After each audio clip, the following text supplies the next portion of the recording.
ಮುಂದೆ ಪೂಜ್ಯರಿಂದ ಆಶೀರ್ವಚನ. ಪೂಜ್ಯರಾದ ಶ್ರೀ ಶಿವಪ್ರಸಾದ ಮಹಾಸ್ವಾಮಿಗಳು, ಜಗದ್ಗುರು ಶ್ರೀ ಶಿವಶಕ್ತಿ ಪೀಠ, ಸುಕ್ಷೇತ್ರ ಹಿರೇಕಲ್ಲುಮಠ. ಶಿವ ತಂದೆಯಲ್ಲಿ, ಶಕ್ತಿ ಮಾತೆಯಲ್ಲಿ, ಗುರುದೇವರಲ್ಲಿ ಪ್ರಾರ್ಥಿಸಿ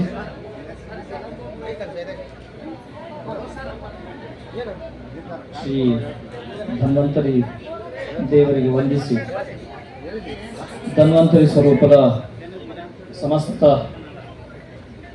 ವೈದ್ಯ ದೇವರುಗಳೇ, ನಿಮ್ಮೆಲ್ಲರ ಈ ಸಮ್ಮೇಳನಕ್ಕೆ ಸಾಕ್ಷಿಯಾಗಿರುವಂಥ ವೈದ್ಯ ಪರಿಷತ್ತಿನ ಸಂಸ್ಥಾಪಕರಾಗಿರುವಂಥ ಹಿರಿಯರಾಗಿರುವಂಥ ಗಾನಂ ಶ್ರೀಕಂಠಯ್ಯನವರೇ, ಪಾರಂಪರಿಕ ವೈದ್ಯ ಪರಿಷತ್ತಿನ ಅಧ್ಯಕ್ಷರು, ಕಲ್ಯಾಣ ಕರ್ನಾಟಕ ಪಾರಂಪರಿಕ ವೈದ್ಯ ಪರಿಷತ್ತಿನ ಅಧ್ಯಕ್ಷರು, ಕಾರ್ಯದರ್ಶಿಗಳು, ಸಮಸ್ತ ಪದಾಧಿಕಾರಿಗಳೇ, ಇಲ್ಲಿ ನೆರೆದಿರುವಂಥ ಸಮಸ್ತರೆಲ್ಲರಿಗೂ ಶರಣು ಶರಣಾರ್ಥಿಗಳು.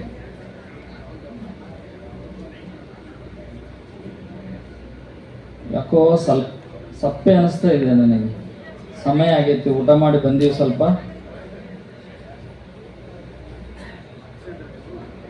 ಧನ್ವಂತರಿ ಭಗವಾನ್ ಕಿ ಬೋಲೋ, ಧನ್ವಂತರಿ ಭಗವಾನ್ ಕಿ. ಬಗಲಕ್ಕೆ ನಿದ್ದೆ ಮಾಡಕತ್ತಿದ್ರೆ ಸ್ವಲ್ಪ ಎಚ್ಚರ ಆಗ್ತೈತೆ ಅವ್ರಿಗೆ ಅಂತ ಹೇಳಿಸಿದ್ದಷ್ಟೇ. ಬಂಧುಗಳೇ, ಕಳೆದ 2 ದಿನಗಳು ಮತ್ತು ಇವತ್ತಿನ ದಿನ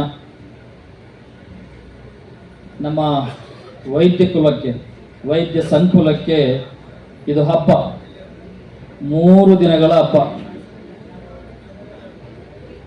ಬೇರೆಯವರಿಗೆ ಮತ್ತೆ ಬೇರೆ ಸಂದರ್ಭದಲ್ಲಿ ನಮಗೆ ದೀಪಾವಳಿ ಎಷ್ಟು ದೊಡ್ಡ ಸಡಗರದ ಹಬ್ಬವೋ, ಯುಗಾದಿ ಎಷ್ಟು ಸಡಗರದ ಹಬ್ಬವೋ, ವೈದ್ಯರಿಗೆ ಹಬ್ಬ ಅಂದ್ರೆ ವೈದ್ಯರ ಸಮ್ಮೇಳನವೇ.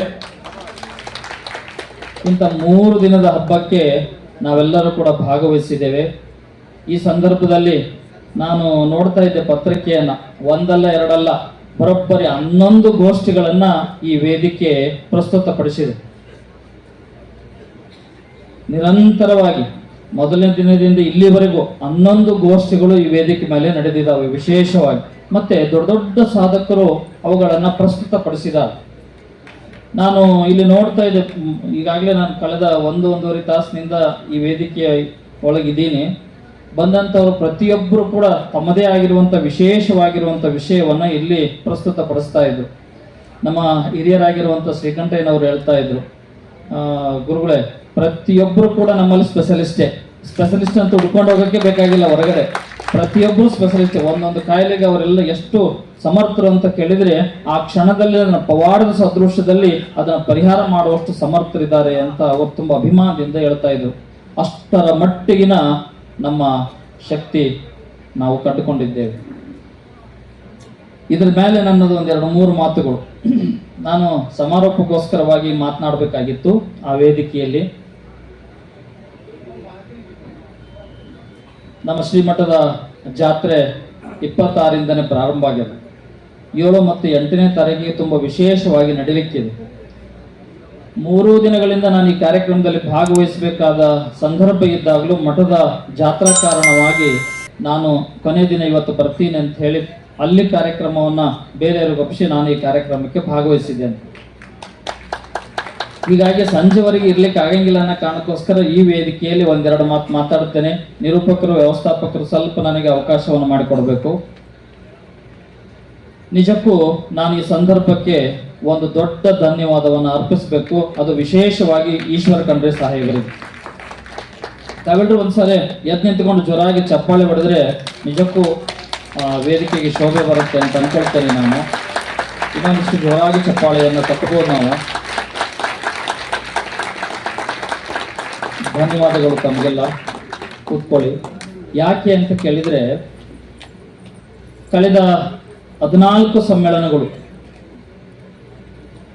ಹೇಗೆ ನಡೆದಿದ್ದಾವೆ ಅಂತ ಕೇಳಿದ್ರೆ, ನಮ್ಮ ಸಮ್ಮೇಳನದ ಉದ್ದೇಶವನ್ನು ಇಟ್ಟುಕೊಂಡು ಯಾರಾದರೂ ದಾನಿಗಳ ಬಳಿಗೆ ಹೋದಾಗ, ಮಠಾಧೀಶರ ಬಳಿಗೆ ಹೋದಾಗ ಅವರು ಅವುಗಳಿಗೆ ವ್ಯವಸ್ಥೆಯನ್ನು ಮಾಡಿಕೊಟ್ಟಿದ್ದಾರೆ. ಮಠದ ಆವರಣವನ್ನು ಕೊಟ್ಟಿದ್ದಾರೆ, ಮಠದ ಸಮುದಾಯ ಭವನಗಳನ್ನು ಕೊಟ್ಟಿದ್ದಾರೆ, ಪ್ರಸಾದದ ವ್ಯವಸ್ಥೆಯನ್ನು ಮಾಡಿಕೊಟ್ಟಿದ್ದಾರೆ, ಪ್ರಶಸ್ತಿಗೆ ಕೊಡಬೇಕಾದ ಮೊತ್ತವನ್ನು ಕೊಟ್ಟಿದ್ದಾರೆ.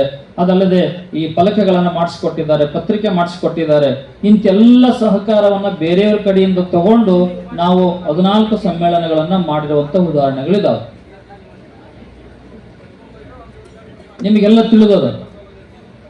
ನಮ್ಮದು ಇದು ಒಂದು ಒಕ್ಕೂರಿನ ಒಂದು ಬೇಡಿಕೆ ಇತ್ತು. ಏನಪ್ಪಾ ಅಂತಂದ್ರೆ, ನಾವು ನೀವೆಲ್ಲರೂ ಕೂಡ ಮಾತನಾಡ್ತಿದ್ವಿ, ಕರ್ನಾಟಕ ಸರ್ಕಾರ ನಮ್ಮ ಕಡೆ ಗಮನಿಸಬೇಕು. ಯಾವ ರೀತಿ ಗಮನಿಸಬೇಕು ಅಂತ ಕೇಳಿದ್ರೆ, ಸಾಹಿತ್ಯ ಸಮ್ಮೇಳನಕ್ಕೋಸ್ಕರವಾಗಿ ಸರ್ಕಾರ ಎಷ್ಟು ಅನುಕೂಲತೆಗಳನ್ನು ಮಾಡಿಕೊಡ್ತದಲ್ಲ, ಹಂಗೆ ನಮ್ಮ ಸಮ್ಮೇಳನವನ್ನು ವರ್ಷಕ್ಕೆ ಒಂದರಂತೆ ನಡೆಸಿ ಅಷ್ಟೇ ಸಹಕಾರವನ್ನ ಕರ್ನಾಟಕ ಸರ್ಕಾರ ನಮಗೆ ಕೊಡಬೇಕು ಅನ್ನುವಂತ ಒಕ್ಕೂರಿನ ಘೋಷಣೆ ನಮ್ಮದಾಗಿತ್ತು. ಅದನ್ನ ಹಿರಿಯರು ಸರ್ಕಾರದ ಮುಂದೆ ಬೇಡಿಕೆಯಾಗಿಟ್ಕೊಂತ ಬಂದಿದ್ರು. ಇಂಥ 10 ಹಲವು ಬೇಡಿಕೆಗಳು ನಮ್ಮ ಕಳೆದ 35 ವರ್ಷದಿಂದ, ಹೌದೇನ್ರಿ, 95ರಿಂದ ಪ್ರಾರಂಭಗೊಂಡಂಥದ್ದು, 1995ರಿಂದ ಪ್ರಾರಂಭಗೊಂಡಂತ ಈ ಸಂಘಟನೆ ಇಷ್ಟು ಸುದೀರ್ಘವಾಗಿರುವಂತ ಪ್ರಯತ್ನದ ಮೇಲೆ ಒಂದಿಷ್ಟು ಸಂಘಟನೆ ನಮ್ಮದು ದೊಡ್ಡದಾಗಿ ಬೆಳೆದ ನಿಂತದೆ ಕರ್ನಾಟಕದ ಒಳಗಡೆ. ಈ ಸಂದರ್ಭಕ್ಕೆ ನಾವು ಸರ್ಕಾರದ ಮುಂದೆ ಹೋದಾಗ ಸರ್ಕಾರಗಳು ನಮಗೆ ಹೆಚ್ಚಿನ ಪ್ರಮಾಣದ ಅವಕಾಶಗಳನ್ನು ಕೊಡಲಿಲ್ಲ ಅಥವಾ ನಮ್ಮನ್ನ ಗಣನೆಗೆ ತೆಗೆದುಕೊಳ್ಳಲಿಲ್ಲ. ಆ ಗಣನೆಗೆ ತೆಗೆದುಕೊಳ್ಳಲಿಲ್ಲ ಅಂತ ಹೇಳಿ ನಾವು ಯಾರೋ ಸುಮ್ಮನೆ ಕೂಡಲಿಲ್ಲ. ಅದರ ಪ್ರಯತ್ನ ನಿರಂತರವಾಗಿತ್ತು. ಆದರೆ ಅದರ ಮಧ್ಯದಲ್ಲಿ ಕೂಡ ನಮ್ಮ ಸಣ್ಣ ಪುಟ್ಟ ವ್ಯತ್ಯಾಸಗಳು, ಮನಸ್ತಾಪಗಳಾಗಿ ಬೇರೆ ಬೇರೆ ಬೇರೆ ಬೇರೆ ಬೇರೆ ಆಗುವಂತ ಸಂದರ್ಭಗಳು ಕೂಡ ಸೃಷ್ಟಿಯಾದವು. ಅದನ್ನೆಲ್ಲರ ಗಮನಕ್ಕೆ ಇರುವಂಥದ್ದು. ಇದರ ಮಧ್ಯದಲ್ಲಿ ಕೂಡ ಒಗ್ಗೂಡಬೇಕು ಅಂತ ಅನ್ನುವಂಥ ಸದಾಲೋಚನೆ ನಮ್ಮೆಲ್ಲರ ಮನಸ್ಸಿನಲ್ಲಿ ಇತ್ತು. ಹೌದೇನ್ರಪ್ಪ? ಎಲ್ಲರ ಮನಸ್ಸಿನಲ್ಲಿ ನಿಂತು ಒಗ್ಗೂಡಬೇಕು. ಮೊದಲಿಂದ ಜೊತೆಗೆ ಬಂದೀವಿ, ಎಲ್ಲರ ಜೊತೆಗೆ ಹೋಗೋಣ. ಯಾಕಂದ್ರೆ ಇದು ಅದ್ಭುತವಾಗಿರುವಂತ ಶಕ್ತಿಯನ್ನು ಹೊಂದಿರುವಂತ ಕ್ಷೇತ್ರ ಯಾವುದು? ನಮ್ಮ ಪಾರಂಪರಿಕ ವೈದ್ಯ ಕ್ಷೇತ್ರ. ಈಗಾಗಲೇ ನಮ್ಮ ಹಿರಿಯರೆಲ್ಲ ಹೇಳ್ತಾ ಇದ್ರು ಎಷ್ಟು ದೊಡ್ಡ ಮಟ್ಟದ ಕೆಲಸ ಮಾಡಿದೆ ಅಂತ ಕೇಳಿದ್ರೆ, ಇಡೀ ಭಾರತದಲ್ಲಿ ಜಗತ್ತಿಗೆ ಹೆಸರುವಾಸಿಯಾಗುವಂತ ನಿಟ್ಟಿನಲ್ಲಿ ನಮ್ಮ ಪಾರಂಪರಿಕ ವೈದ್ಯ ಸನಾತನದಿಂದಲೂ ಸಾವಿರಾರು ವರ್ಷದಿಂದಲೂ ಇಡೀ ಜಗತ್ತಿಗೆ ಮಾದರಿಯಾಗಿ ಕೆಲಸವನ್ನು ಮಾಡಿಕೊಂಡು ಬಂದಿರುವಂಥದ್ದು. ಎಷ್ಟು ದೊಡ್ಡ ಪ್ರಮಾಣದಲ್ಲಿ ಅಂತ ಕೇಳಿದ್ರೆ, ಯಾವುದೇ ಸಂದರ್ಭದಲ್ಲಿ ಎಂಥದ್ದೇ ಅವಘಡಗಳು ಬಂದಾಗ, ಅದು ಪ್ರಕೃತಿಯ ವಿಕೋಪವಾಗಿರಲಿ, ಪ್ರಾಕೃತಿಕವಾಗಿ ಬಂದಂತ ಮಾರಣಾಂತಿಕ ವೈರಸ್ಗಳು, ಬ್ಯಾಕ್ಟೀರಿಯಾಗಳಿಂದ ಆಗಿರುವಂತ ಕಾಯಿಲೆಗಳಾಗಿರ್ಲಿ, ಅಥವಾ ಯಾವುದೇ ಯುದ್ಧದ ಸಂದರ್ಭದಲ್ಲಿ ಆಗುವಂತ ಸಮಸ್ಯೆಗಳಾಗಿರ್ಲಿ, ಯಾವುದೇ ಬರಗಾಲದ ಅಥವಾ ಅತಿ ಮಳೆಯಾದ ಸಂದರ್ಭದಲ್ಲಿ ಏನೇ ಕಾಯಿಲೆ ಬಂದಾಗಲೂ ಕೂಡ ಅದಕ್ಕೆ ಮದ್ದು ಕೊಡುವಂತವನು ಇಡೀ ಜಗತ್ತಿನಲ್ಲಿ ಯಾರಾದ್ರೂ ಇದ್ದಾರೆ ಅಂತಂದ್ರೆ ಅದು ಪಾರಂಪರಿಕ ವೈದ್ಯ ಇದ್ರು ಅಂತನ್ನುವಂಥದ್ದು ನಾವು ಯಾರೂ ಮರೆಯಂಗಿಲ್ಲ. ಆದ್ರೆ ಕಾಲಘಟ್ಟಕ್ಕೆ ಅಥವಾ ಕಾಲದ ಬದಲಾವಣೆಗೆ ಒಗ್ಗಿರುವಂತ ನಮ್ಮ ಪಾರಂಪರಿಕ ವೈದ್ಯ ಪರಿಷತ್ತು ಅಥವಾ ಪಾರಂಪರಿಕ ವೈದ್ಯ ಪದ್ಧತಿ ಬದಲಾವಣೆಗೊಳ್ತು. ಅತ್ಯಂತ ಸೂಕ್ಷ್ಮವಾಗಿ ಬಹಳ ತೀವ್ರಗತಿಯಲ್ಲಿ ಕೆಲಸ ಮಾಡುವಂತ ಒಂದಿಷ್ಟು ವೈದ್ಯ ಪದ್ಧತಿ ಪ್ರಾರಂಭಗೊಂಡು, ಆದ್ರೆ ಅದರಲ್ಲಿ ಪದ್ಧತಿ ಒಡಕಾದ ಕಾರಣವಾಗಿ ಅಥವಾ ಪದ್ಧತಿ ಬೇರೆಯಾದ ಕಾರಣಕ್ಕೋಸ್ಕರವಾಗಿ ಏನಾಯ್ತು ಅಂದ್ರೆ ಅವ್ರು ಬೇರೆ ನಾವು ಬೇರೆ ಅಂತನ್ನುವಂತ ವಿಭಾಗ ಸೃಷ್ಟಿಯಾಯ್ತು. ನಾವೆಲ್ಲರೂ ಮಾಡ್ತಾ ಇರೋದು ರೋಗಿ ಸೇವೆನೇ, ಅದು ಪರಮಾತ್ಮನ ಸೇವೆ ಅಂತ ಅನ್ಕೊಂಡು ಮಾಡುವಂತವ್ರೆ. ಅದು ಅಲೋಪತಿಕ್ನವರಾಗಿರ್ಲಿ, ಯುನಾನಿಯವರಾಗಿರ್ಲಿ, ಆಯುರ್ವೇದಿಕ್ನವರಾಗಿರ್ಲಿ, ಪಾರಂಪರಿಕ ವೈದ್ಯರಾಗಿರ್ಲಿ, ಏನಂತ ಸೇವೆ ಮಾಡ್ತೀವಿ ಅಂದ್ರೆ ಇದು ಭಗವಂತನ ಸೇವೆ. ಭಗವಂತ ಈ ಸೃಷ್ಟಿ ಮೇಲೆ ಎಲ್ಲರನ್ನು ಬಿಟ್ಟಾನ, ಅವರಿಗೆ ಕಾಯಿಲೆ ಕೊಟ್ಟಾನ, ಅವರಿಗೆ ಕಾಯಿಲೆ ವಾಸಿ ಮಾಡುವಂತ ಒಂದು ಜ್ಞಾನವನ್ನ ನಮಗೆ ಕೊಟ್ಟಾನ. ಎಲ್ಲರೂ ಸೇರಿ ಹೋಗ್ಬೇಕು ಅನ್ನೋ ಕಾರಣಕ್ಕೋಸ್ಕರವಾಗಿ ಈ ಸೇವೆಯನ್ನ ಮಾಡ್ಕೊಂಡು ಬಂದಂತ ಪರಂಪರೆ ನಮ್ಮದು.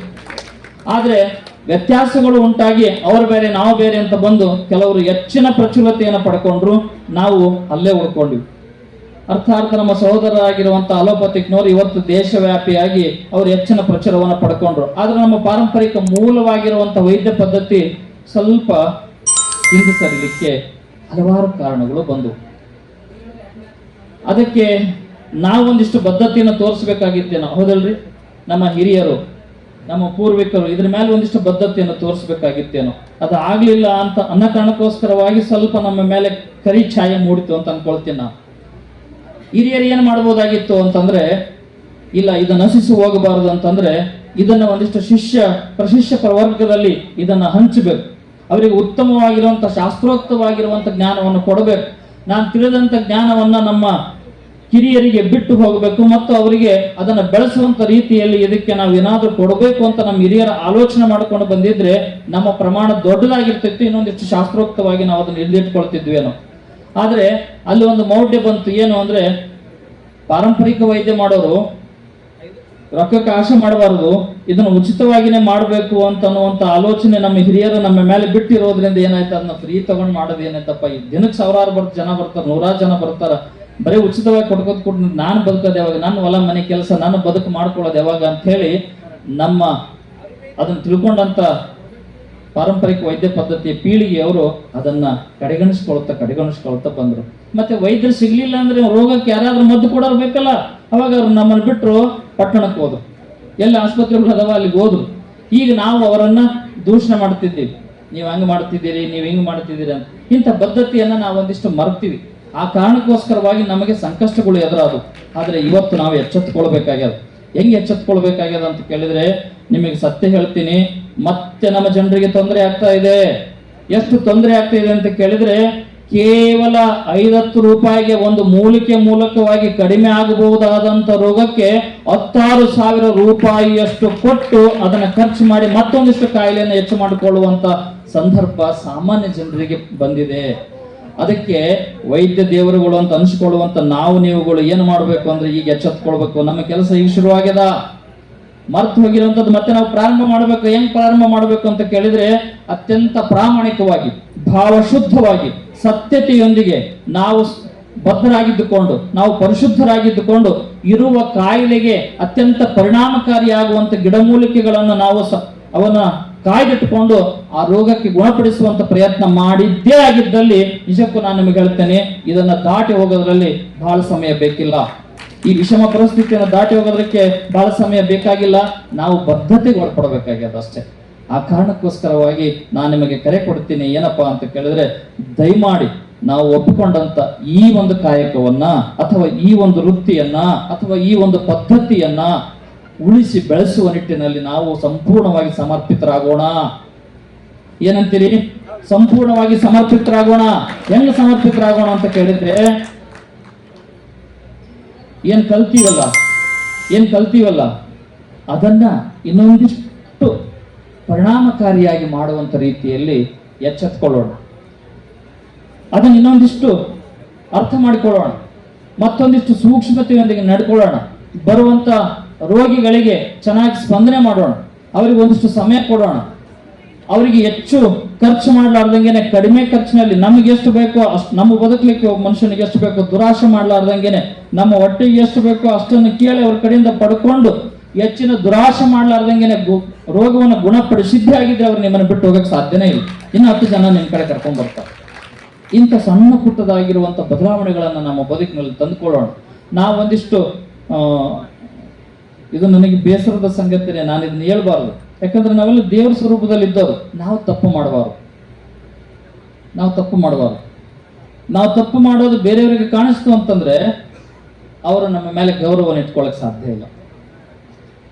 ನಮ್ಮ ಮಾತುಗಳನ್ನು ಅವರು ತುಂಬಾ ಶ್ರದ್ಧೆಯಿಂದ ಕೇಳಲಿಕ್ಕೆ ಸಾಧ್ಯ ಇಲ್ಲ, ಅದನ್ನ ಅವರು ಪಾಲಿಸ್ಲಿಕ್ಕೆ ಸಾಧ್ಯ ಇಲ್ಲ. ಅದಕ್ಕೆ ನಾವು ದೇವರ ಸ್ವರೂಪದಲ್ಲಿ ಹೆಂಗಿರಬೇಕಂದ್ರೆ ದೇವರಿದ್ದಂಗೆನೇ ಇರಕ್ಕೆ ಪ್ರಯತ್ನ ಮಾಡ್ಬೇಕು. ಅದಕ್ಕೆ ನಾನು ಬದ್ಧತೆ ಅಂತ ಅನ್ನೋದು, ಅಂತ ನಿಷ್ಠೆ ನಾವು ನಮ್ಮ ವೈದ್ಯ ಪದ್ಧತಿಯ ಮೇಲೆ ಇಟ್ಟಿದ್ದೇ ಆಗಿದ್ರೆ ನಿಜಕ್ಕೂ ಕೂಡ ನಾವು ಯಶಸ್ವಿಗಳು ಆಗೇ ಆಗ್ತೀವಿ. ನನ್ನ ಗುರುಗಳು ನನಗೊಂದು ಮಾತು ಹೇಳ್ತಿದ್ರು, ನೀ ಏನ್ ಕೊಡ್ತೀಯೋ ಪ್ರಶ್ನೆ ಇಲ್ಲ, ಯಾವ ಸಂದರ್ಭಕ್ಕೆ ಹೆಂಗ್ ಕೊಡ್ತೀಯ, ಯಾವ ಭಾವ ಇಟ್ಕೊಂಡು ಕೊಡ್ತೀಯ ಅಂತ ಅನ್ನೋದು ಬಹಳ ಮುಖ್ಯ ಅಂತ. ಬಹಳ ಮುಖ್ಯ. ಶುದ್ಧವಾದ ಮನಸ್ಸಿನಿಂದ ಉತ್ತಮವಾಗಿರುವಂತ ಸಮಯವನ್ನು ಬಳಸಿಕೊಂಡು ಅವ್ರಿಗೆ ಏನು ಬೇಕೋ ಅದನ್ನ ಹೇಳಿ ನೀನು ಮದ್ದು ಕೊಟ್ಟಿದ್ದೇ ಆಗಿದ್ರೆ ಅದು ತುಂಬಾ ಪರಿಣಾಮಕಾರಿಯಾಗಿ ಕೆಲಸ ಮಾಡುತ್ತೆ ಅಂತ ಹೇಳ್ತಾ ಇದ್ದೆ.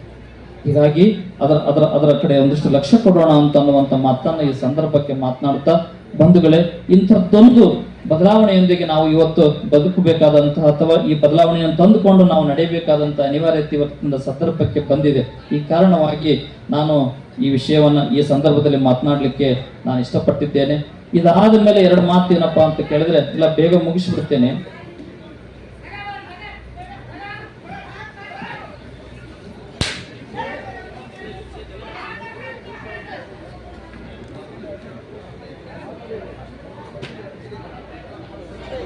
ಇಲ್ಲ, ಸಣ್ಣ ವ್ಯತ್ಯಾಸ.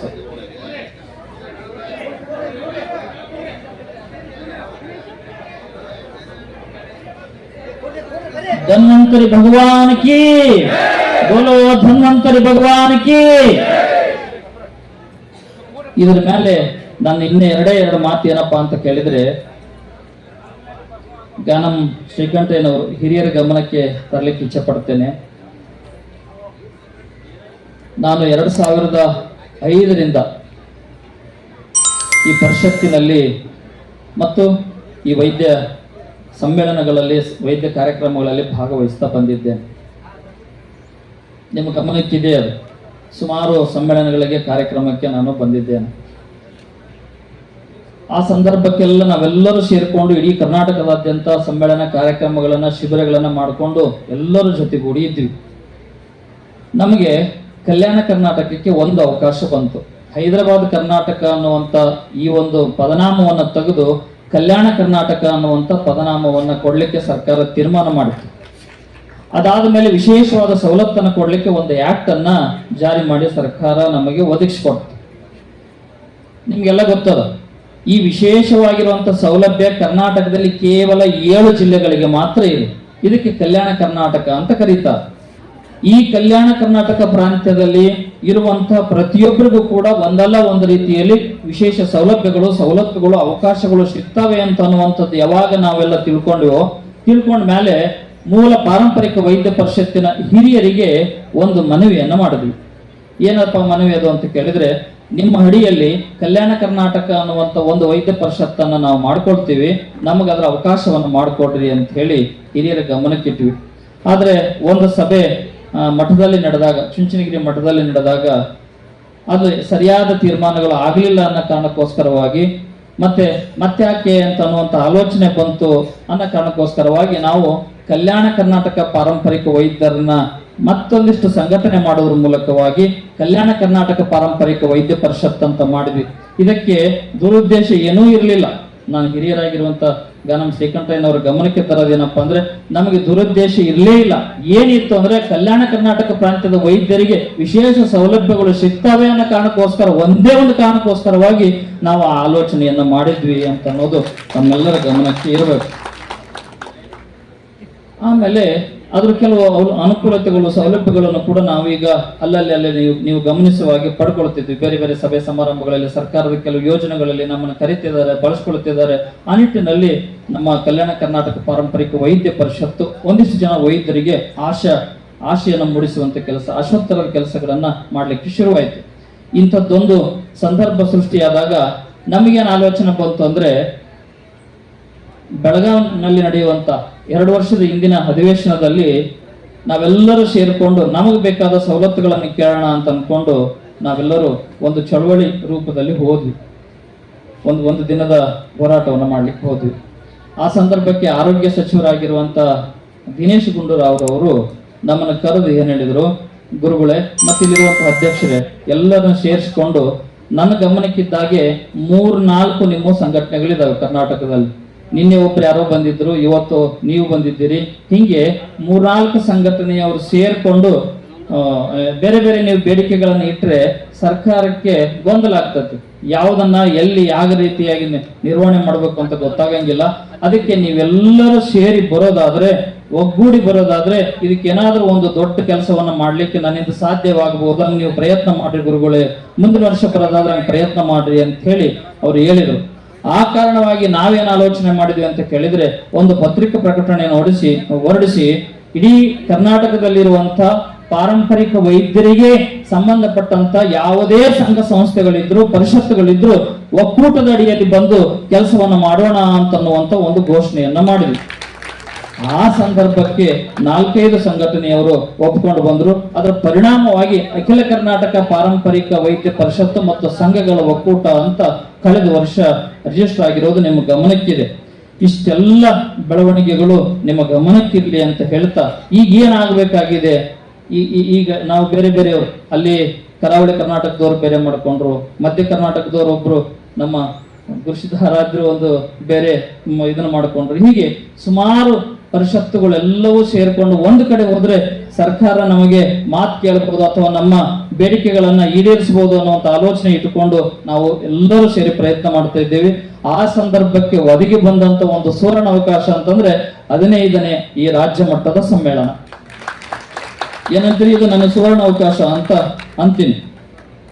ಈ ಹಿಂದೆ ನಮಗೆ ಸಿಕ್ಕಿರುವಂತ ಯಾವುದೇ ಅನುಕೂಲತೆಗಳಿಗಿಂತಲೂ ಇದು ದೊಡ್ಡದು ಅಂತ ನಾನು ಭಾವಿಸ್ಕೊಳ್ತೇನೆ. ಯಾಕೆ ಅಂತ ಕೇಳಿದ್ರೆ, ಸರ್ಕಾರವೇ ಒಂದು ಇಲಾಖೆ ಅಡಿಯಲ್ಲಿ ನಮ್ಮನ್ನು ಕರೆದು ಒಂದು ಸಮ್ಮೇಳನ ಮಾಡಲಿಕ್ಕೆ ಅವಕಾಶ ಮಾಡಿಕೊಟ್ಟು ತಾನೇ ಮುಂದೆ ನಿಂತು ನಮಗೆ ಶಾಬಾಷ್ ಕೊಡುವಂತ ಕೆಲಸವನ್ನ ಕರ್ನಾಟಕ ಸರ್ಕಾರ ಮಾಡ್ತಿದೆ ಅಂತಂದ್ರೆ ನಿಜಕ್ಕೂ ಇದು ನಮಗೆ ಒಂದು ದೊಡ್ಡ ಬಲನೆ, ದೊಡ್ಡ ಶಕ್ತಿಯೇ. ಈ ಕಾರಣಕ್ಕೋಸ್ಕರವಾಗಿ ಈಶ್ವರ ಖಂಡ್ರೆ ಅವರಿಗೆ ಮತ್ತು ಅವರ ಸ್ನೇಹಿತರು ಎಲ್ಲ ಅವರ ಬಳಗದವರಿಗೆ, ವಿಶೇಷವಾಗಿ ಹೆಬ್ಬಾಳ ನಮ್ಮ ಜಗನ್ನಾಥ್ ಹೆಬ್ಬಾಳ್ ಅವರಿಗೆ ಮತ್ತೆ ಇಲ್ಲಿರುವಂತ ಸಮಸ್ತ, ಎಲ್ಲಿದ್ದೀರಿ ಸರ್ ಹೆಬ್ಬಾಳ್ ಸರ್ ಎಲ್ಲಿದ್ದಾರೆ, ಮತ್ತೆ ಇಲ್ಲಿರುವಂತ ಜಿಲ್ಲಾಡಳಿತವಾಗಿರ್ಲಿ, ಇಲ್ಲಿರುವಂತ ಎಲ್ಲ ಇಲಾಖೆಯ ಅಧಿಕಾರಿಗಳು ಕೂಡ ಬಹಳ ದೊಡ್ಡ ಮಟ್ಟದ ಸಹಕಾರವನ್ನು ಮಾಡಿದರು. ಈ ಸಂದರ್ಭಕ್ಕೋಸ್ಕರವಾಗಿ ನಾವು ಕಾಯ್ತಾ ಇದ್ವಿ, ನಮಗೊಂದು ಅವಕಾಶವನ್ನ ಒದಗಿಸಿಕೊಟ್ಟು ಬೀದರಿಗೆ ಕರೆದು ನಮ್ಮೆಲ್ಲ ವೈದ್ಯ ದೇವರುಗಳಿಗೆ ಒಂದು ಶಕ್ತಿ ತುಂಬುವಂತ ಕೆಲಸವನ್ನ ಮಾಡಿದ್ದಾರೆ. ಹೀಗಾಗಿ ಈಶ್ವರ ಖಂಡ್ರೆ ಅವರಿಗೆ ಮೊದಲನೇದಾಗಿ, ಉಳಿದಂತೆ ಎಲ್ಲ ಸಿಬ್ಬಂದಿಯವರಿಗೆ ಒಂದ್ಸರಿ ನಾವೆಲ್ಲರೂ ಜೋರಾದ ಚಪ್ಪಾಳೆಯ ಅಭಿನಂದನೆಯನ್ನು ಸಲ್ಲಿಸೋಣ. ಇದ್ರ ಮೇಲೆ ಏನ್ ಮಾಡ್ಬೇಕು ನಾವು ಅಂತಂದ್ರೆ ಮತ್ತೊಂದಿಷ್ಟು ಸಂಘಟಿತರಾಗಬೇಕು. ಹೆಂಗ್ ಸಂಘಟಿತರಾಗಬೇಕು ಅಂತಂದ್ರೆ, ಯಾರು ಇದರಲ್ಲಿ ಅತ್ಯಂತ ಶ್ರದ್ಧೆ, ನಿಷ್ಠೆ, ಪ್ರಾಮಾಣಿಕತೆಯನ್ನು ಇಟ್ಟುಕೊಂಡು ಇದೇ ಬದುಕು ಅಂತ ಹೇಳಿ ಯಾರು ಬದುಕ್ತಾರೋ ಅವರಿಗೆ ಹೆಚ್ಚಿನ ಅವಕಾಶಗಳು ಇದ್ದೇ ಇದಾವೆ. ಅವರು ಮುಂಚೂಣಿಗೆ ಬರ್ಬೇಕು. ಮುಂಚೂಣಿಗೆ ಬಂದು ನಿಂತ್ಕೊಂಡು ರಾಜ್ಯ, ಜಿಲ್ಲಾ, ತಾಲೂಕು ಮಟ್ಟದ ಸಂಘಟನೆಗಳನ್ನು ಮಾಡಬೇಕು. ಅಲ್ಲೆಲ್ಲಿ ಇರುವಂತ ಏನು ಒಟ್ಟು ಸಮಾಜದ ಮುಂದೆ ಬರದೇ ಇರುವಂತ ವೈದ್ಯರಿಗೆ ಅಥವಾ ಯಾವುದೋ ಲೆಕ್ಕಕ್ಕಿಲ್ಲದಂತ ವೈದ್ಯರಿಗೆ ಕರ್ಕೊಂಡು ಬಂದು ಪರಿಷತ್ತುಗಳನ್ನು ಪರಿಚಯ ಮಾಡೋದ್ರ ಮೂಲಕವಾಗಿ ಸಂಘಟನೆಯನ್ನ ಮಾಡ್ಕೊಳ್ಬೇಕು. ಮತ್ತೆ ಬೇರೆ ಬೇರೆ ತಾಲೂಕು ಜಿಲ್ಲೆಗಳಲ್ಲಿ ಶಿಬಿರಗಳ ಮಾಡೋದ್ರ ಮೂಲಕವಾಗಿ, ತರಬೇತಿ ಶಿಬಿರಗಳನ್ನು ಮಾಡೋದ್ರ ಮೂಲಕವಾಗಿ ವಿಶೇಷವಾಗಿ ನಮ್ಮ ವೈದ್ಯರಿಗೆ ಒಂದು ದೊಡ್ಡ ಶಕ್ತಿಯನ್ನು ತುಂಬುವಂತ ಕೆಲಸ ಆಗಬೇಕು. ಅದನ್ನ ನಾವು ಮತ್ತೆ ಶ್ರೀಕಂಠಯ್ಯನವರು ಹಿರಿಯರು ಮತ್ತು ನಮ್ಮೆಲ್ಲ ಹಿರಿಯರು ಸೇರಿ ಮುಂದಿನ ದಿನಗಳಲ್ಲಿ ಆ ಕೆಲಸವನ್ನು ಮಾಡೋಣ ಅಂತ ಈ ಸಂದರ್ಭದಲ್ಲಿ ಮಾತನಾಡ್ತಾ, ಇಂಥ ದೊಡ್ಡ ಅವಕಾಶವನ್ನು ಕೊಟ್ಟಿರುವಂತ ಬೀದರ್ ಜನತೆಗೆ ಒಂದ್ಸರಿ ಯಾರ್ಸಾಪ್ ಹೇಳೋಣ. ಅವರೆಲ್ಲರೂ ಕೂಡ ದೊಡ್ಡ ಸಹಕಾರವನ್ನು ಕೊಟ್ಟಿದ್ದಾರೆ. ಇದು ಹೇಳ್ತಾ ಇದ್ದಾರೆ, ಪ್ರತಿಯೊಬ್ಬರು ಕೂಡ ಬಹಳ ಚಂದ ಗೌರವಿಸ್ತಿದ್ದಾರೆ, ಎಲ್ಲ ರೀತಿಯ ಸೌಲಭ್ಯಗಳನ್ನು ಕೊಟ್ಟಿದ್ದಾರೆ ಅಂತೇಳಿ ಈ ಸಂದರ್ಭಕ್ಕೆ ಕೆಲಸ ಮಾಡಿರುವಂತ ನಮ್ಮ ಹಿರಿಯರಾಗಿರುವಂತ ನಮ್ಮ ಶ್ರೀಕಂಠಯ್ಯನವ್ರಿಗೆ ಒಂದ್ಸರಿ ತಾವೆಲ್ಲರೂ ಪ್ರೀತಿಯ ಜೋರಾದ ಚಪ್ಪಾಳೆಯ ಅಭಿನಂದನೆಯನ್ನು ಸಲ್ಲಿಸ್ಬೇಕು. ಸರ್, ಇಡೀ ವೈದ್ಯ ಕುಲ ನಿಮ್ಮನ್ನ ಯಾವತ್ತೂ ಮರೆಯಂಗಿಲ್ಲ. ನೀವು ಇರ್ಲಿಲ್ಲ ಅಂದ್ರೆ ನಾವು ಯಾರು ಸಂಘಟಿತರಾಗ್ತಾ ಇರಲಿಲ್ಲ. ನೀವು ಇರ್ಲಿಲ್ಲ ಅಂದ್ರೆ ನಾವು ಈ ಹಸಿರಲ್ಲಿ ಆಗ್ತಾ ಇರಲಿಲ್ಲ, ಈ ಒಂದು ವಸ್ತ್ರವನ್ನ ಆಗ್ತಾ ಇರಲಿಲ್ಲ. ನಮಗೆ ನೀವು ಒಂದು ದೊಡ್ಡ ಶಕ್ತಿನೇ. ನಾವು ನಿಮ್ಮ ಕಾರ್ಯವನ್ನು ಎಂದೂ ಮರೆಯೋದಿಲ್ಲ ಅಂತ ಈ ಸಂದರ್ಭದಲ್ಲಿ ನಿಮ್ಮ ಶ್ರಮವನ್ನ, ನಿಮ್ಮ ನಿಜಕ್ಕೂ ಈ ರೀತಿಯಾಗಿರುವಂತಹ ಸಂಘಟನೆಗೆ ತಾವು ಕೊಟ್ಟಂತ ಒಂದು ದೊಡ್ಡ ಕೊಡುಗೆಯನ್ನು ನಾವು ಸ್ಮರಿಸ್ತೀವಿ ಅಂತ ಈ ಸಂದರ್ಭದಲ್ಲಿ ಮಾತನಾಡ್ತಾನೆ. ಇಂಥದ್ದೊಂದು ಸಂದರ್ಭಕ್ಕೆ ನಮ್ಮನ್ನೆಲ್ಲ ಮತ್ತೆ ಶಕ್ತಿಯುತವಾಗಿ ಒಂದುಗೂಡಿಸಲಿಕ್ಕೆ ಕಾರಣೀಭೂತರಾಗಿರುವಂತಹ ನಮ್ಮ ಪಾರಂಪರಿಕ ವೈದ್ಯ ಪರಿಷತ್ತಿನ ಅಧ್ಯಕ್ಷರು ಶರಣ್ರೆ, ನಿಜಕ್ಕೂ ಬಹಳ ದೊಡ್ಡ ಕೆಲಸ ಮಾಡಿದ್ರಿ. ನಿಮ್ಮ ಎಲ್ಲರ ಪ್ರಯತ್ನದ ಫಲವಾಗಿ ಇವತ್ತು ಈ ಸಮ್ಮೇಳನ ಯಶಸ್ವಿ ಆಯಿತು. ನಮ್ಮ ಅಧ್ಯಕ್ಷರಿಗೆ ಒಂದ್ಸರಿ ತಾವೆಲ್ಲರೂ ಪ್ರೀತಿಯ ಜೋರಾದ ಚಪ್ಪಾಳೆಯನ್ನ ಸಲ್ಲಿಸಬೇಕು. ಅಲ್ಲದೇನೆ ವಿಶೇಷವಾಗಿ ಈ ಕಲ್ಯಾಣ ಕರ್ನಾಟಕ ಪ್ರಾಂತ್ಯದಲ್ಲಿ ಬಹಳ ವೈದ್ಯರನ್ನು ಸಂಘಟಿಸುವ ಮೂಲಕವಾಗಿ ಕೆಲಸ ಮಾಡ್ತಾ ಇರುವಂತ ನಮ್ಮ ಕಲ್ಯಾಣ ಕರ್ನಾಟಕದ ಅಧ್ಯಕ್ಷರಾಗಿರುವಂತ ಆನಂದಿಯರವರು, ಕುಮಾರಸ್ವಾಮಿ ಅವರಿಗೂ ಒಂದ್ಸರಿ ತಾವೆಲ್ಲರೂ ಪ್ರೀತಿಯ ಜೋರಾದ ಚಪ್ಪಾಳೆಯನ್ನು ಸಲ್ಲಿಸಬೇಕು. ಅಲ್ಲದೇನೆ ವೇದಿಕೆ ಮೇಲೆ ಬಂದು ತಮ್ಮದೇ ಆಗಿರುವಂತ ಜ್ಞಾನವನ್ನ ನಮ್ಮೆಲ್ಲ ವೈದ್ಯರಿಗೆ ಮುಟ್ಟಿಸಿರುವಂತ ಎಲ್ಲ ಸಂಪನ್ಮೂಲ ವ್ಯಕ್ತಿಗಳಿಗೂ ಒಂದ್ಸರಿ ತಮ್ಮೆಲ್ಲರ ಪ್ರೀತಿಯ ಜೋರಾದ ಚಪ್ಪಾಳೆ. ಅಲ್ಲದೇನೆ ವಿಶೇಷವಾಗಿ ಈ ಎಲ್ಲ ಕಾರ್ಯಕ್ರಮಕ್ಕೆ ನಿರ್ವಹಣೆ ಮಾಡಿ, ನಿರೂಪಣೆ ಮಾಡಿ, ಸಂಘಟನೆ ಮಾಡಿ ಈ ಎಲ್ಲ ವ್ಯವಸ್ಥೆಯನ್ನ ಮಾಡಿರುವಂತ ಸಮಸ್ತರೆಲ್ಲರಿಗೂ ಧನ್ವಂತರಿಗೆ ಕೃಪೆಯನ್ನ ಮಾಡಲಿ, ಅವರೆಲ್ಲರಿಗೂ ಆಯುರಾರೋಗ್ಯ ಭಾಗ್ಯವನ್ನು ಕರುಣಿಸಲಿ ಅಂತ ಪ್ರಾರ್ಥಿಸಿ, ನಾನು ಇರಕಲ್ ಮಠದ ಜಾತ್ರಾ ಕಾರ್ಯಕ್ರಮಕ್ಕೆ ತಮ್ಮನ್ನು ಆಹ್ವಾನ ಮಾಡುತ್ತೇನೆ. 7ನೇ ತಾರೀಕಿನ ದಿನ ಕನ್ನೇರಿ ಮಠದ ಸ್ವಾಮೀಜಿ ಅವರು, ಅವತ್ತು ನಾವು ಒಂದು ಆರೋಗ್ಯ ಜಾತ್ರೆ ಅಂತ ಮಾಡ್ತಿದ್ದೀವಿ, ಆರೋಗ್ಯ ಜಾತ್ರೆ. ಆ ಆರೋಗ್ಯ ಜಾತ್ರೆಗೆ ಅವರು ಉಪನ್ಯಾಸವನ್ನ ಮಾಡ್ತಿದ್ದಾರೆ. ಕನ್ನೇರಿ ಮಠದ ಮಹಾಸ್ವಾಮಿಗಳು, ಅದೃಶ್ಯ ಕಾಡಸಿದ್ದೇಶ್ವರ ಮಹಾಸ್ವಾಮಿಗಳು ವೈದ್ಯರಿಗೆ ವಿಶೇಷವಾಗಿರುವಂತಹ ಒಂದು ದಿನದ ಶಿಬಿರವನ್ನು ನಾವು ಏರ್ಪಡಿಸಿದ್ದೇವೆ. ಅದರಲ್ಲಿ ತಾವೆಲ್ಲರೂ ಭಾಗವಹಿಸಬೇಕು ಅಂತ ಪ್ರಾರ್ಥನೆಯನ್ನು ಮಾಡ್ತಾ ತಮ್ಮೆಲ್ಲರಿಗೂ ವಂದಿಸಿ ನನ್ನ ಮಾತನ್ನು ಮುಗಿಸ್ತೇನೆ.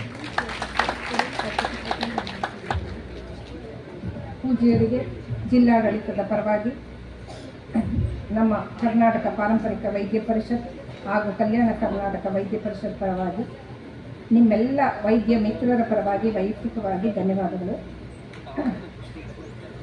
ಮುಂದೆ ನಮ್ಮ ಪಾರಂಪರಿಕ ವೈದ್ಯ ಪರಿಷತ್ತಿನ ಗೌರವ ಕಾರ್ಯದರ್ಶಿಗಳಾದ ಗಾನಂ ಶ್ರೀಕಂಠಯ್ಯನವರು, ನಿವೃತ್ತ IAS ಅಧಿಕಾರಿಗಳು ಈ ಒಂದು ಚರ್ಮಗೋಷ್ಠಿಯ ಪರವಾಗಿ 2 ನುಡಿಗಳನ್ನು ನುಡಿಬೇಕು ಅಂತ ಹೇಳುತ್ತೇವೆ. ವೇದಿಕೆ ಮುಂದಿರುವ ಬಸವಪ್ರಸಾದ ಮಹಾಸ್ವಾಮೀಜಿಯವರೇ ಹಾಗೂ ವೇದಿಕೆ ಮೇಲಿರುವ ನನ್ನೆಲ್ಲ ಸನ್ಮಿತ್ರರೇ,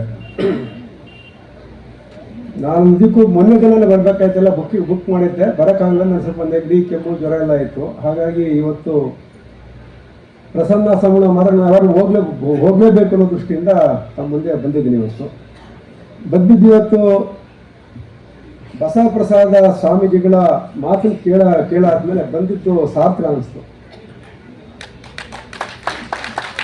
ಯಾಕೆ ಅಂತ ಹೇಳಿದ್ರೆ, ಈಗ ಅವರು ಹೇಳಿದ್ದು ಮಾತು ತುಂಬ ಒಳ್ಳೇದಿತ್ತು ಅಂದ್ರೆ ಅವ್ರೇನು ಹೇಳಿದ್ರು, ಎಲ್ಲರೂ ಸಂಘಟಿತವಾಗಿ ಒಮ್ಮತದಿಂದ ಹೋಗ್ಬೇಕು ಅಂತ. ಈಗ ನಮ್ಮ ಆ ಕಡೆಗೆ ಪಾರಂಪರಿಕ ವೈದ್ಯ ಪರಿಷತ್ತರಿಗೆ ಏನಿದೆ, ಇದೇನಪ್ಪ ಇದು ಹೊಸ, ನಮ್ಮ ಕಲ್ಯಾಣ ಕರ್ನಾಟಕ ಬೇರೆ ಒಂದು ಮಾಡ್ಕೊಂಡಿದ್ದಾರೆ, ಬೇರೆ ಬೇರೆ ಹರಿದಂಚು ಹೋಗ್ತಾ ಇದೆ ಅನ್ನೋದೊಂದು ಭಾವನೆ ಇದೆ. ಅದಕ್ಕೆ ಅವರು ಪೂರಕವಾಗಿ ಅವ್ರು ನಿಜಕ್ಕೂ ಏನು ಹೇಳಿದ್ರು, ಈಗ 371 ಕೆಳಗಡೆ ಹೈದರಾಬಾದ್ ಕರ್ನಾಟಕಕ್ಕೆ ವಿಶೇಷ ಸವಲತ್ತುಗಳನ್ನ ಸರ್ಕಾರ ಕೊಡ್ತಾ ಇದೆ. ಆ ಒಂದು ಉಪಯೋಗ ಮಾಡಿಕೊಳ್ಳಿಕ್ಕೆ ಈ ಒಂದು ಸಂಸ್ಥೆಯನ್ನು ಮಾಡ್ಕೊಂಡಿದ್ದೀವಿ ಅಂತ ಸಂತೋಷ. ಆ ಒಂದು ಏನೇನೋ ಸರ್ಕಾರ ಲಭ್ಯತೆ ಇರುತ್ತೆ ಪಡ್ಕೊಳ್ಳೋದು ನಮ್ದೇನೋ ತುಂಬ ಸಂತೋಷ. ಎಲ್ಲ ವೈದ್ಯ ವೃತ್ತಿ ಅಂದರೆ ಎಲ್ಲರದ್ದು ವೈದ್ಯ ವೃತ್ತಿ ಇದೆ. ಈಗ ಸಂಘಟನೆ ಬಗ್ಗೆ ಇಲ್ಲಿ ಒಂದು 2 ಮಾತು ಹೇಳಬೇಕಾದ್ರೆ, ನಿಜಕ್ಕೂ ಎಲ್ಲರೂ ಕೂಡ ಬಸವಪ್ರಭು ಮಹಾಸ್ವಾಮೀಜಿಗಳು ಏನು ಹೇಳಿದ್ದಾರೆ ಅದನ್ನು ಸಂಪೂರ್ಣವಾಗಿ ಅನುಮೋದಿಸ್ತೇನೆ. ಏಕೆ ಅಂತ ಹೇಳಿದ್ರೆ, ಸರ್ಕಾರದಲ್ಲಿ ನಾವು ಬೇರೆ ಬೇರೆಯಾಗಿ ಹೋದರೆ ಯಾವುದು ಕೆಲಸನೂ ಆಗೋದಿಲ್ಲ. ಇದುವರೆಗೂ ಕೂಡ ಇಷ್ಟು ವರ್ಷ ಆದರೂ ಕೂಡ ಕೆಲಸ ಆಗಿತ್ತು ಅಷ್ಟರಲ್ಲೇ ಇದೆ ಸರ್ಕಾರದಿಂದ ಆಗಿರೋದು. ಯಾಕೆಂದರೆ ಆಯ್ತು, ಇವತ್ತೊಂದು ಪ್ರೋಗ್ರಾಮ್ ಆಗಿದ್ದು ತುಂಬ ಸಂತೋಷ. ಯಾಕಂದರೆ ಇದು ಮಾಡಿ ಸರ್ಕಾರದಿಂದ ಪ್ರಥಮವಾಗಿ ಮಾಡಿದ್ದಾರೆ, ಬಹಳ ಸಂತೋಷ. ಅದು ಈಶ್ವರ ಕಂಠವರ ಕೃಪಾ ಕಟಾಕ್ಷದಿಂದ ಈ ಒಂದು ಈ ಸಮಯ ನಡೆದಿದೆ. ಆದರೆ ಈ ಪಾರಂಪರಿಕ ವೈದ್ಯರಿಗೆ ಮುಖ್ಯವಾಗಿರೋದು ಮಾನ್ಯತೆ ಕೊಡಬೇಕು ಅಂತ ಹೇಳ್ಬೇಕು. ಯಾಕೆಂತಂದರೆ ಇವತ್ತಿನ ಆ್ಯಕ್ಟ್ ಏನಿದೆಯಪ್ಪ, ನಾನು ಆಯುಷ್ ಕಮಿಷನ್ ಕೂಡ ಆಗಿತ್ತು 4 ವರ್ಷ. ಯಾಕೆಂದರೆ ಇವರಿಗೆಲ್ಲ ಪರ್ಮಿಷನ್ ಕೊಡೋದು ಅಥವಾ ನಕಲಿ ವೈದ್ಯರು ಹಿಡಿದಾಕೋ ಕೆಲಸ ಆಯುಷ್ ಡಿಪಾರ್ಟ್ಮೆಂಟ್ಗೆ ಬರ್ತದೆ, ಆಲೋಪತಿಗೆ ಬರೋದಿಲ್ಲ. ಹಾಗಾಗಿ ಇವತ್ತಿನ ದಿನ ಕಾನೂನು ಏನಿದೆ ಅಂದರೆ, ಯಾರು ಸರ್ಕಾರದಿಂದ ಮಾನ್ಯತೆ ಪಡೆಯದೆ ಪ್ರಾಕ್ಟೀಸ್ ಮಾಡ್ತಾರೋ ಅವ್ರನ್ನ ನಕಲಿ ವೈದ್ಯ ಅಂತ ಹೇಳ್ಬಿಡ್ತಾರೆ. ಅದಕ್ಕಾಗಿ ನಮ್ಮೆಲ್ಲರೂ ಒಂದು ಪ್ರಥಮವಾದ ಹೋರಾಟ ಏನಪ್ಪ ಅಂತಂದರೆ, ಯಾರು ನಿಜವಾಗೂ ವೈದ್ಯ ವೃತ್ತಿ ಮಾಡ್ತಾರೋ ಅವರಿಗೆ ಒಂದು ಮಾನ್ಯತೆ ಸಿಗಬೇಕು ಅಂತ ಹೋರಾಟ. ಆದರೆ ನಾನು ಈಗ ಬಸವಪ್ರಸಾದ್ ಸ್ವಾಮೀಜಿ ಜೊತೆ ಮಾತನಾಡ್ತಾ ಇದೆ, ನಾವು ಖಂಡಿತ ಈ ಒಂದು ಪದ್ಧತಿನ ಎನ್ಕರೇಜ್ ಮಾಡೋಣ. ಆದರೆ ಯಾವುದೇ ರೀತಿಯಾದ ನಕಲಿ ವೈದ್ಯರುಗಳು, ಡೋಂಗಿ ವೈದ್ಯರುಗಳು ಆಲೋಪತಿ ಪ್ರಾಕ್ಟೀಸ್ ಮಾಡೋದು ಖಂಡಿತ ಇದು ಬರಬಾರ್ದು. ಖಂಡಿತ ಅವತ್ತೇ ಚೀಮಾರಿ ಹಾಕಿ, ನೀವೇ ಚೀಮಾರಿ ಹಾಕಿ ಬಿಡಬೇಕಾದ್ರೆ. ನಕಲಿ ವೈದ್ಯರು, ಡೋಂಗಿ ವೈದ್ಯರು, ಆಲೋಪತಿಕ್ ಮೆಡಿಸಿನ್ ಯೂಸ್ ಮಾಡೋದು, ನಕಲಿ ಡೋಂಗಿ ಅಂದರೆ ಕ್ವಾಲಿಫಿಕೇಷನ್ ಆಲೋಪತಿ ಯೂಸ್ ಮಾಡೋದು,